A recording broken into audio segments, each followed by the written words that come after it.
The last thing I ever expected was to be standing here in front of you all in wearing the Somali national military uniform. I know that many are wondering how I got to this point, where my journey started. I know that many are wondering why I decided to join the army for a country that I had left at such a young age. For those of you who don't know, I'm the youngest of 3 daughters. My father was a very well-known peace activist who worked in Somalia. His name was Elman, and he was assassinated in 1996 for some of the work that he was doing at the time, in particular with child soldiers and rehabilitation programs. Ironically, one of my father's famous slogan was, "Put down the gun, take the pen." So I know many of you are wondering how I got to this point and what really drove me or motivated me into joining the army. When my father passed away, my mother raised me and my sisters in Canada. And she always raised us to let us know that this isn't a man's world and that you should never allow someone to lower you or belittle you based on your gender. And that not anything that a man can do, I could do as well. If not, I should be able to do it better. And while I was studying university, my mother and my sister decided to come back to Somalia and carry on from my father's legacy, and they started the Elman Peace and Human Rights Center. And that's when they also started some of their programs with gender-based violence victims and response programs. And it was initially for me, I wanted to come visit my mother and my sister. I started volunteering at some of their local centers, and I started to teach non-formal education classes, where I really got the opportunity to meet and to interact with some of the victims that were there and to share some of their stories. It was very difficult because I could tell that a lot of the girls in the class were very discouraged. They felt as though they were less than a man. And eventually it got to the point where I was unable to teach. And I was discouraged in staying in Somalia because for me, I no longer enjoyed what I was doing, and it wasn't as and it didn't feel as meaningful as it did before. Eventually, I ended up, it actually started from a conversation I had with a group of soldiers. And you know, it was an odd conversation, and I jokingly mentioned that, you know, what if I joined the army? And what surprised me is how quick they were to respond, and they said that, you know, no, it's not okay for you to join the army. And if you do decide to join the army, the only jobs that are available for you are more of the domestic roles, such as cooking and cleaning for the troops. And, you know, for me, it surprised me that, you know, 15, 20 young adolescent boys are able to just have that mentality in their head without second guessing or without thinking, okay, what is she capable and what is she able to do? And to me, it was, at that point, I was no longer just, it wasn't that I wanted to join the army, but at that point, I was battling with me versus society, and it became me versus my own culture. And I just really wanted to prove a point. And that is when I decided to take the first step in registering and going to a basic training course. The hard part wasn't, you know, I dealt with a lot of difficulties during my training, but for me, the hardest part was arriving back to Mogadishu, getting off that flight, and, you know, once I arrived back, I got my first AK-47, and it was, and you know, at that point, I was no longer a Canadian girl in Somalia. I felt as though I was a soldier serving my country, and that was far from it. I remember the first time when I got in line and we were given our uniforms. And I was waiting patiently in queue, and then once it was my turn, I remember the distributor, he gave me 2 pair of pants and 1 shirt. And then I asked him, well, where's the other missing shirt? And then he said, no, I gave you 2 pair of pants so you can sew it together and you can make a skirt out of it.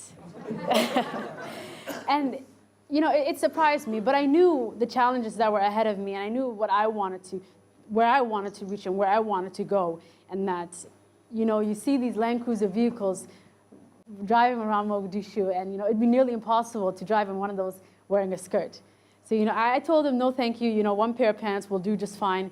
And people thought I was, they thought I was a bit crazy at the time. Once my family realized that I had committed into joining the army, people were, I think, more confused than anything. They asked me, well, if you're so interested in the military, the army, why don't you serve for the country you were raised in, Canada? And some people asked me, well, if you want to join the army, why not work in the Ministry of Defense, where it's much safer? I knew the consequences that I was going to face, and my biggest worry was my mother. But I think that she knew that it made me very happy, and that for the first time I felt like I had a purpose and I was doing something different. And it was an opportunity for me to carry out my very own legacy, and for me to be able to say, in a few years, this is what I did, and this is what I have achieved. My family was working with responding to a lot of GBV victims and responding to cases that would occur to victims, and whether it's through human rights violations or whether it's through gender-based violence. For me, I wanted to do my part in preventing it. It shouldn't even happen in the first place. Then, always us wanting to respond to when it does happen. I cannot describe word for word what it was like serving in the front line, but I will tell you that it was never easy. For me, I would spend long nights, in the cold, in the detached. Sometimes you'd have, there were times where I would be the only female, and there were hundreds of men around me, and and there were times where the detaches, the defense forces were very small. There was no laterans that I could use at the time, yet alone taking a shower. There were days where I would be 45 days wearing the one pair of uniforms that I had on, and I was unable to change. I was working with the deputy commander of the Somali National Armed Forces, and he was the head of operations. Our job was probably one of the most difficult parts of the military. We'd spend the majority of our time seeking or searching for the Shabaab itself. And once we'd spend long hours in battle. Once we completed a single battle, then we'd end up being deployed to a different location where we tried to find, more Al-Shabaab. But to me, I wasn't just fighting with Al-Shabaab, but I was also fighting for my own respect within my own forces, and to be recognized as a female who's serving her country. There were times that it was very discouraging, where the enemy size would get large, it would get very intense, and there were, I can't lie, there were many times where I felt as though, maybe this time you just won't make it out, maybe this time, you won't be able to go back home. My commander was quoted saying many times, "A girl is moving forward faster than you men. You guys should be ashamed of yourself." And I remember the group of embarrassed soldiers would try to keep up with me keep up with my pace. And it wasn't because I was brave or that I had this motivation in me to fight with Al-Shabaab, but it was also because I was trying to prove a point to my fellow soldiers, and to show them, I am capable. And not only am I capable of being a soldier, but that I am able to be a good soldier. And I think gradually I ended up earning my respect from a lot of the soldiers that I was working with. And I noticed that I earned my respect when troops that weren't familiar with me would see me, and they would be like, oh, there's a girl in the front line. It was no longer me having to defend myself. Sometimes, I'd have some of my troops standing up for me, say, well, yeah, she's a girl, but she's one of us, and she can fight. And it was encouraging for me to see that, it made me feel as though I was getting one step closer to my goal. During my time, I was promoted to a 2-star known as a left lieutenant. I was now a commanding officer. I've traveled to all parts of Somalia. Burakaba, Baidoa, Beledweyne, Marka, Jannale, Johar. Kismayo, you name it, I've probably been there at one point. For me, one of the things I learned during my journey is a new appreciation for power. To most, power is considered based on force or strength. To me, power means someone who's influential, someone who's able to get into other people's minds and actually change the way they think or what they believe.